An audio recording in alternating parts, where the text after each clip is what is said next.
Right now, somewhere in America, a tow truck is backing up to somebody's car, not because they don't want to pay their bill, but because they can't. That's happening over 1.5 million times a year. Cox Automotive says the number was about 1.7 million last year, and that is the highest level since 2009 Great Recession. Subprime auto loan delinquencies are now the highest in more than 30 years.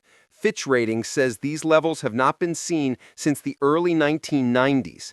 That means the weakest borrowers in the country are running out of room. They are falling behind on the one bill they usually fight hardest to pay. In 2025, almost 1 in 5 car loans now has a payment over $1,000 a month. For many families, the car payment is bigger than what their old rent used to be. That number alone tells you something is off. So let's dig into what is happening in the auto loan market in 2025. Americans now owe more than $1.6 trillion on their cars. Auto debt is now one of the biggest forms of consumer credit in the country. It sits right behind mortgages and student loans. Delinquencies are at multi-decade highs. Fitch reports that more than 6% of subprime borrowers are over 60 days late. Overall, about 3% of all auto loans are now 90 days late. Those are levels that we last saw around 15 years ago. So how did we get here, and why did it get this bad this fast? Before the pandemic, cars were not cheap, but they were at least somewhat predictable. A new car cost about $37,000 in 2019. A used car cost about $20,000. Then 2020 broke everything. Factories closed, supply chains snapped, there were not enough chips to make new cars. At the same time, low interest rates and stimulus money flooded the system. People had cash. Lenders opened the door wide. Dealers had fewer cars to sell. Prices exploded. New cars shot toward $50,000. Used cars jumped even faster, and some 2-year-old cars sold for more than they sold for brand new. Lenders loosened their standards to keep sales flowing. They gave bigger loans. They allowed longer terms. They approved people at the exact moment prices were at an all-time high. Fast forward to today. Prices are still high, interest rates jumped, wages did not keep up, and people are stuck with cars worth less than what they owe. This is the setup for today's crisis. Payments have gone wild. The average new car today costs around $575. Kelley Blue Book reports that the average used car is around $25,000. Interest rates are high too. New car loans often run in the high 6s or 7%. Used car loans sit around 11 or 12%. Subprime borrowers can see rates above 20%.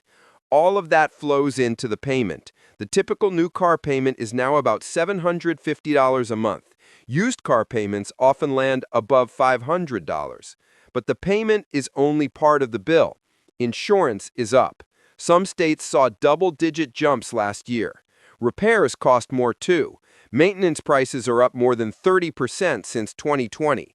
Gas and registration add even more. Put it all together, many families now spend more than $1,200 a month just to own a car. So lenders did something that looks helpful at first. They stretched the loans. 7-year loans became common. 8-year loans entered the market. The average term for a new car is now more than 68 months. Edmunds report that 84-month loans now make up about 1 in 5 new car loans. Longer loans lower the monthly payment, but they add huge interest costs, and they keep people underwater for most of the loan. A $50,000 car financed over 84 months at a high rate can add thousands of dollars in interest. The car loses value faster than the loan goes down. Negative equity grows fast. Recent data says more than 1/4 of trade-ins are underwater. That is more than 28%. People owe more than the car is worth. Dealers roll the old debt into the next loan, so the next car starts with a balance that should have been gone. Debt stacks on debt. This is how people get trapped. What makes this brutal is that the pain hits some groups harder. We now have a K-shaped economy. The top half is doing fine. They have stocks, they have home equity, they can take a hit. The bottom half is not. They feel every price increase. They feel every bill. Delinquencies are rising fastest in lower income areas. They are rising fastest among younger borrowers. Gen Z have delinquency rates near 7 to 8%. States like Mississippi, Louisiana, and Georgia are seeing almost 1 in 10 borrowers fall behind. On the lender side, many subprime loans include a starter interrupt device. 1 in 4 subprime loans has one. These devices can track the car, and some can stop the engine from starting. Lenders use them to push borrowers to pay. Borrowers live with the fear that the car may not start tomorrow. In many states, lenders do not need a court order to repossess. One missed payment can start the process. There are rules to protect borrowers. Repo agents cannot break into a locked garage. Some states have right to cure rules. These rules give borrowers time to catch up. But once the car is taken, the damage is huge. So let's talk about what you can do. The first step is to look at the total cost. Do not focus only on the payment. Dealers will always ask what payment you want. That is a trap.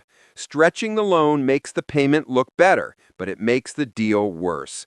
Focus on the price of the car, interest rate, loan length, insurance, gas, and repair costs. If the total cost will crush your budget, walk away. Second, avoid ultra-long loans if you can. An 84-month loan might look good now, but it puts you underwater for years. If you already have a long loan, small extra payments can help.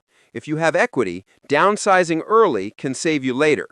Third, talk to your lender early if you are in trouble. Some lenders might work with you. So what does all this mean? We have rising delinquencies and millions of repossessions. Now the question becomes clear. Will this stay a car loan crisis, or is it the first sign of something bigger? Let me know your thoughts. Thanks for watching. I'll see you in the next video.